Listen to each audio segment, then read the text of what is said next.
Nessa interpretação, nós teríamos que buscar aqui os autores que começaram a observar e analisar algo fundamental, que é uma determinação do imperialismo, que é um conceito decisivo para todos nós e que está ausente nas ciências sociais, que é o conceito de colonialismo. Não estou falando de colonialidade, não estou falando do meu amigo, estimado amigo, Aníbal Quijano, peruano, e a colonialidade do poder e tudo isso que veio depois, e a decolonialidade, que já é uma degradação, isso aí já é uma degradação, podemos discutir isso depois.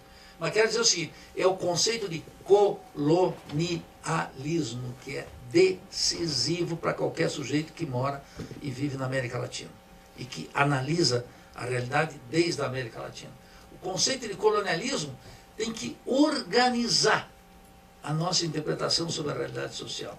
Tem que estar aqui. Esse colonialismo não pode assumir, não pode justificar aquele debate que nós tivemos durante muito tempo aqui entre nós, e fruto de um eurocentrismo que afetou, inclusive, os marxistas, que se degladiaram durante 2 décadas, quase 3 décadas, se esse colonialismo conferia um caráter feudal às sociedades latino-americanas ou não. Isso foi um erro.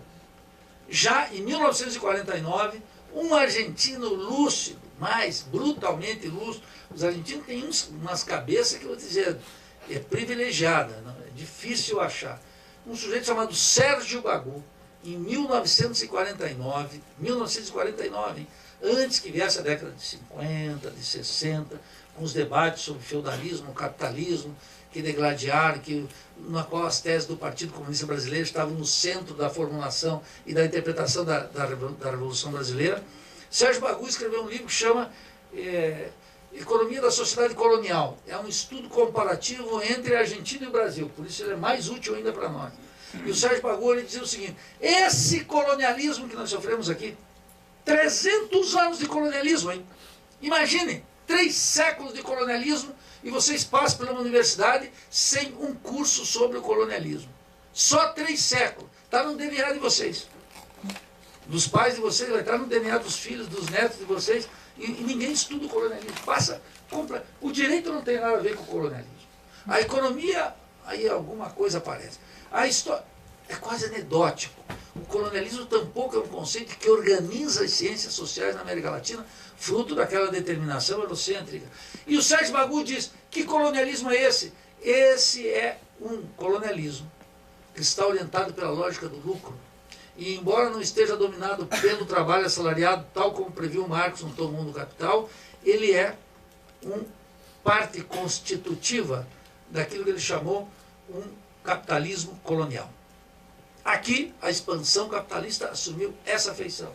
E aqui, por exemplo, aliás, em 49 ele escrevia isso, em 44, um outro sujeito chamado Érico Illens, ex-primeiro-ministro de Trinidade e Tobago, escreveu um livro lá na Inglaterra, mas agora saiu uma nova edição aqui no Brasil, um livro que todo mundo tem que ler, que é Capitalismo e Escravidão, um livro extraordinário, onde mostra como o capital comercial que estava ali dedicado ao tráfico, como diz o Marx, das peles negras, escravizando na África, fazendo o comércio triangular entre a Europa, a África e a América Latina, ele estava orientado pela lógica do lucro. Então, o capital comercial, que alugava os barcos, ou que produzia os barcos, que ia capturar e fazia o tráfico dos negros para o Brasil, ele sabia quantos negros ele tinha que capturar, quantos morriam na trajetória, quantos chegavam aqui, quanto tinha que ser vendido, quanto o barco tinha que voltar com mercadoria.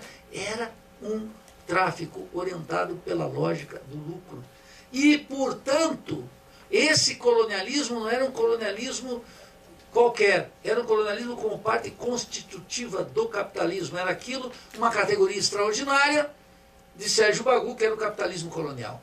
Teria poupado os marxistas que vieram depois do Sérgio Bagu, depois de 49, ignoraram o texto de Sérgio Bagu. Ignoraram por muitas razões. Ignoraram por algo que nós não podemos mais ignorar. Vou dar um exemplo disso. Pois se eu me perder na exposição, me lembrem aqui que eu parei no capitalismo colonial. Mas há pouco tempo eu descobri 2 autores que trabalharam o tema da dependência. Um se chama Ricardo Paredes. é um equatoriano. Esse sujeito era médico, fazia um médico culto. Existem, hein? É quase como um advogado culto, também tem. Mais difícil de encontrar, tem que viajar muito, discutir muito, mas tem. E não está proibido. Também não está proibido para engenheiro, para economista, para psicólogo, não está proibido para ninguém. Esse sujeito culto participou da Internacional Comunista e enfrentou o primeiro plano daqueles teóricos todos que estavam na União Soviética e no mundo inteiro discutindo da Internacional Comunista. E em 1926, esse sujeito foi lá na Rússia. Ele, inclusive, tem a proeza dele, levou 2 votos, do Partido Socialista do Equador e do Partido Comunista, Ailton. Levou os 2, ele votava pelos 2. Sabe lá o que ele fez no Equador para ir com os 2 votos. E os 2 partidos não estavam muito bem. Mas ele foi representante dos 2. E lá ele contestou o marxismo europeu, que tinha gente da estatura de Bukharin, que não era um Guido Mantega, era um Bukharin. Ele que sabia das coisas. E ele foi lá e disse assim, olha, essa categorização que o marxismo europeu faz dos países latino-americanos como semicoloniais, que também era uma definição de Trotsky, etc. e tal, isso não é adequado. Pelo menos no caso do Brasil e da Argentina, esses países já são dependentes, não são semicoloniais. Você veja que ele foi lá, encrespou com os caras, já estava observando aqui. O que ele estava dizendo? Esse país tinha uma maturidade capitalista já, escreveu em 26. Eu quero dizer o seguinte, que muita gente ignorou o Sérgio Bagu em 49, porque essas coisas nós estamos tendo acesso agora, com notas taquigráficas que foram colocadas na internet. Então tu não sabia que isso tinha no Equador. E como os livros não circulam, ou como os livros só circulam, a gente só sabe as coisas se for a Paris, se Paris autorizar um autor, então a gente começa a consumi-lo aqui. E diretamente, ali na Bolívia, no Paraguai, etc., consumir um autor é uma coisa muito antiquada, muito fora de moda, não dá charme, não dá liga, parece que é uma coisa que está mal, você está perdendo tempo. Agora, se um Alain Torrente citar, se um Boaventura citar, se alguém desse autorzinho de moda citar, aí o sujeito já passa a ter cidadania. Já passa a ter cidadania. É um colonialismo na veia. Está no DNA. Está no DNA. É um escândalo que aconteça isso. Mas é a norma entre nós. É a norma entre nós. Então eu quero dizer assim, muita gente dos comunistas ignoraram um sujeito como o Sérgio Bagu, porque não tinha como pegar. E estavam sujeitos ao debate europeu, como os europeus nos viam, dentro do marxismo também. Imagine no Instituto Liberal como isso é. Isso aqui é uma grande Califórnia, sei lá, Boston, ou sei lá o quê, algum porto da Alemanha. Isso aqui não tem vida própria. E se tem, vai ter que ser uma grande farm. Vamos fazer aqui. Então vai dizer o seguinte, se ignorou um sujeito como o Sérgio Bagu, porque não circulava muito.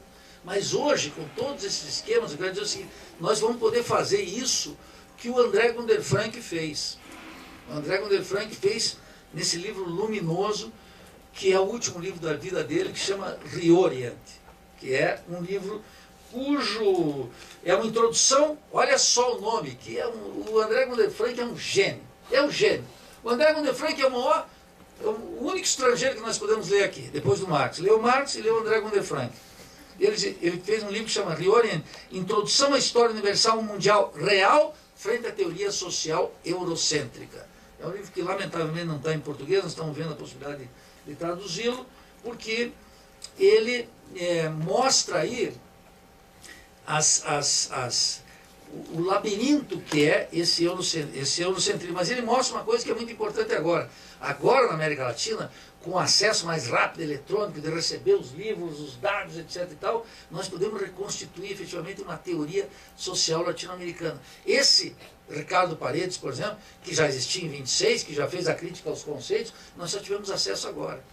Como eu descobri na Argentina um sujeito chamado Milcíades Penha, um cara que se suicidou aos 50 anos, brilhante, estava no trotskismo, brigou com os trotskistas, foi para o Partido Comunista, brigou com o Partido Comunista, saiu, brigou com todo mundo, escreveu um livro luminoso, que é a História do Povo Argentino, onde capta ali com precisão todo o debate que vem depois sobre a teoria da dependência.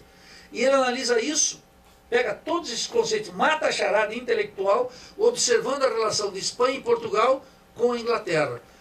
Por que que na conquista já, e depois dela, no século XVII, século XVIII e já século XIX, a Espanha e Portugal afunda e vem a influência inglesa para cá? Porque a Espanha e Portugal já era periferia. Então ele matou todo o debate sobre a teoria da independência em 1957, quando ele escreveu esse livro História do Povo Argentino. Um livro maravilhoso que a gente não sabia da existência. Como não sabia de Ricardo Paredes. Como os comunistas dos anos 60 não sabiam de Eric Williams. E Eric Williams tinha uma vantagem, porque ele escreveu na Inglaterra, acabou sendo primeiro-ministro de Trinidad e Tobago, mas escreveu, foi uma tese dele na Inglaterra, ao contrário do Sérgio Bagu, que estava na Argentina, não tinha saído, então ninguém lia. Mas hoje não dá mais. O que eu estou querendo dar com esses exemplos? Que agora nós podemos romper materialmente, você pode pegar tudo, eu posso te mandar de Floripa lá, pelo Facebook, tudo que vocês precisam. Entendeu? Não vou fazer isso, obviamente, estou dizendo que tem a base técnica, que antes nós não tínhamos. Antes não tinha isso. Então, algumas trampas, algumas armadilhas, algumas arapucas do eurocentrismo, elas eram mais fortes do passado. O único elogio que dá para fazer agora é que a gente pode dispor disso de maneira muito mais tranquila, muito mais disponível, etc. Agora, é claro que também, onde circula essa teoria crítica e essa heresia, circulam quilômetros e toneladas de livros, que é um lixo, que está tudo sendo colocado aí, como se você estivesse numa livraria de aeroporto.